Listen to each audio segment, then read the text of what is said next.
Hello, my name is Dr. Craig Parker, and we're going to talk briefly about patient selection for the OxERA device.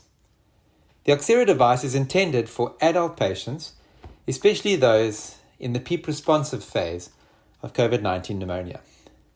It needs to be used under the care of a suitably qualified and experienced healthcare provider, and patients need to have a normal level of consciousness and be cooperative with their therapy.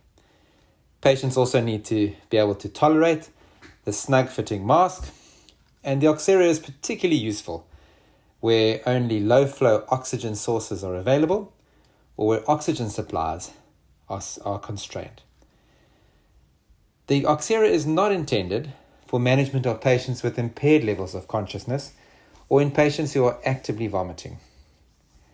Patients also need to be monitored, so if monitoring is not possible, then the OxERA is contraindicated, and it is therefore not intended for home use unless it is under direct medical supervision.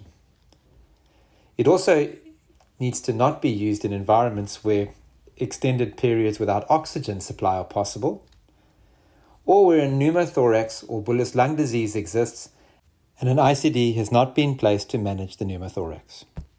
Where a patient has facial abnormalities or facial trauma that prevent a snug fit for the mask, then the OxERA is also not going to function as intended. Please use the OxERA with care in patients with cardiac output impairment. The increased levels of PEEP might affect cardiac output, and so therefore cardiac output monitoring is vital in these patients. Please use the OxERA with care in unstable patients where management in a high care environment is preferable. Please see the instruction manual for more details.